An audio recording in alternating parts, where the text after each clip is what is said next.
ആദ്യമായി എല്ലാവരെയും ഞാൻ നന്ദിപൂർവ്വം സ്മരിക്കുന്നു.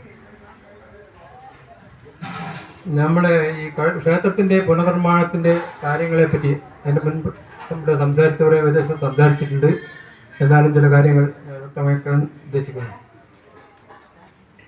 ഈ ക്ഷേത്ര നിർമ്മാണത്തിൻ്റെ ഒരു 1.5 മാസം മുമ്പാണ് ഭരണസമിതി ഈ ഒരു ചർച്ചയിലേക്ക് നീങ്ങിയത്. അതിൻ്റെ അടിസ്ഥാനത്തിൽ ഒരു കുറ്റിക്കാരനെ കണ്ടെത്തുകയും അപ്പോൾ ക്ഷേത്ര നിർമ്മാണത്തിൻ്റെ പ്രവൃത്തികളെ പറ്റി അയാൾക്ക് പറഞ്ഞു കൊടുക്കുകയും അപ്പോൾ അത് വേണ്ട വിധത്തിൽ കൈകാര്യം ചെയ്യാൻ വേണ്ടി അദ്ദേഹത്തോട് പറഞ്ഞതിൻ്റെ പ്രകാരം അദ്ദേഹം ഒരു പ്ലാൻ നമുക്ക് വരച്ചു വന്നിട്ടുണ്ടായിരുന്നു. ആ പ്ലാനിൻ്റെ സ്ഥിതി എന്താ വെച്ചാൽ പ്ലാൻ ഏകദേശം നമ്മൾ പൂർണ്ണമായി കണ്ടു. പക്ഷെ അത് മറ്റൊരാളെ കൂടി കണ്ടിട്ട് അതിൻ്റെ പല പോരായ്മകളുണ്ടോ എന്ന് പരിശോധിക്കാൻ വേണ്ടി മറ്റൊരാളെ ബ്രഹ്മജ്യോതി എന്ന് പറഞ്ഞ ട്രസ്റ്റ് ഉണ്ട്, അവർക്ക് ഏൽപ്പിച്ചു കൊടുത്തിരിക്കുകയാണ്. അത് ഒരു 3-4 ദിവസം കൊണ്ട് മറുപടി കിട്ടും. അത് അടുത്ത ജനറൽ ബോഡി വിളിക്കുന്ന യോഗത്തിലേക്ക് നമ്മൾ ചർച്ചയ്ക്കിടുന്നതാണ്. ക്ഷേത്ര കുടുംബാംഗങ്ങൾ എന്ന നിലയ്ക്ക് എല്ലാവരും ഈ മഹത്തായ ഉദ്യമത്തിന് വേണ്ട സഹായ സഹകരണങ്ങൾ എന്തായാലും ചെയ്തു തരണം എന്നാണ് എനിക്കിപ്പോൾ പറയാനുള്ളത്. പിന്നെ ഈ നിലവിലുള്ള ക്ഷേത്രത്തിൻ്റെ ആകൃതിയിലും കുറച്ച് മാറ്റം വരുത്തും. എന്താ വെച്ചാൽ ഇപ്പോൾ അതിന് ചില പോരായ്മകളുണ്ടെന്ന് പറഞ്ഞിട്ടുണ്ട്. അപ്പം മേൽക്കൂര ഇപ്പോൾ പറഞ്ഞ പോലെ തന്നെ മരവും ഓടും കൊണ്ടുമായിരിക്കും. അതേപോലെ തന്നെ വടക്ക് ഭാഗം ഇപ്പം ഇല്ലാത്ത ഒരു വാതിൽ ആ ഭാഗത്തുണ്ടാവും. അത് കർമ്മികൾക്കും ഇവിടുത്തെ ഗായകർക്കും കയറി പോകാനാണ്. അത് മുമ്പിൽ നിന്ന് ചില ഭക്തന്മാർ തൊഴാമോ ചില അസൗകര്യങ്ങളുണ്ട്. അപ്പോൾ അതിൻ്റെ പേരിൽ വടക്ക് ഭാഗത്തേക്ക് വേറൊരു വാതിലും കൂടി വരുന്നുണ്ട്. അതുപോലെ തന്നെ ക്ഷേത്രത്തിൻ്റെ മുഖാരത്തിൽ ഇത് കാണുന്നതായിരിക്കില്ല, അതിലും മാറ്റം വരുന്നുണ്ട്. അപ്പോൾ ആകത്തുക ഒരു മാറ്റം വരുത്തിക്കൊണ്ടാണ് നമ്മൾ ഈ പ്ലാൻ ഉദ്ദേശിച്ചിട്ടുള്ളത്. അപ്പോൾ ആ രീതിയിൽ അതിൻ്റെ പ്ലാന് കിട്ടിക്കഴിഞ്ഞാൽ മാത്രമേ ബാക്കി കാര്യങ്ങൾ പറയാൻ പറ്റൂ. പിന്നെ ഇതിൻ്റെ കൂടെ തന്നെ നമ്മളെ മേലത്തെ ക്ഷേത്രമുറ്റം കല്ല് പതിക്കണമെന്നുണ്ട്. അതും ഈ പദ്ധതിയിൽ ഉൾപ്പെടുത്തിയിട്ടാണ് ഇപ്പം പ്രവർത്തനം നടത്താൻ പോകുന്നത്.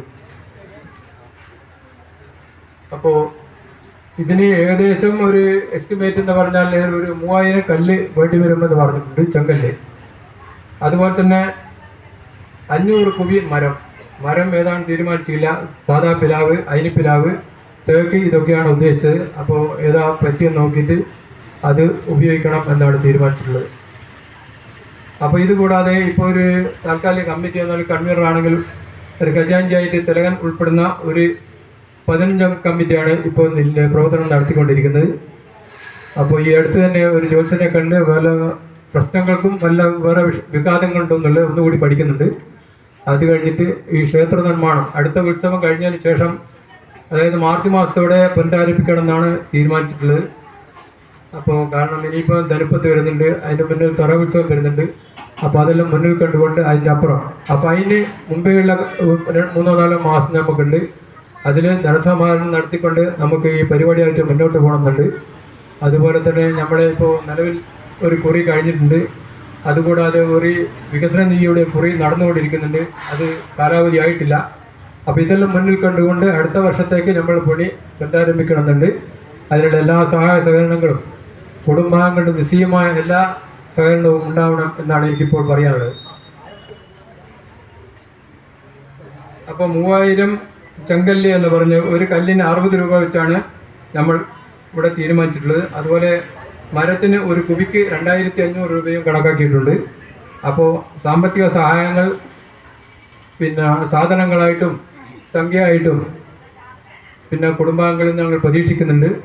അപ്പോൾ അത് ഓരോരുത്തർക്കും എപ്പോഴാണോ നമുക്ക് തരാൻ പറ്റുന്നത് ആ രീതിയിൽ നമ്മൾ സമീപിച്ചു കഴിഞ്ഞാൽ നമ്മൾ നിങ്ങളെ ബന്ധപ്പെടുന്നതായിരിക്കും.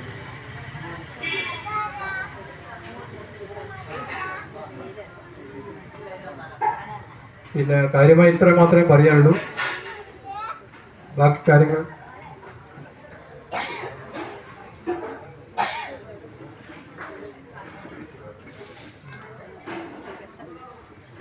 ഇപ്പോൾ അടുത്തതായി നമ്മുടെ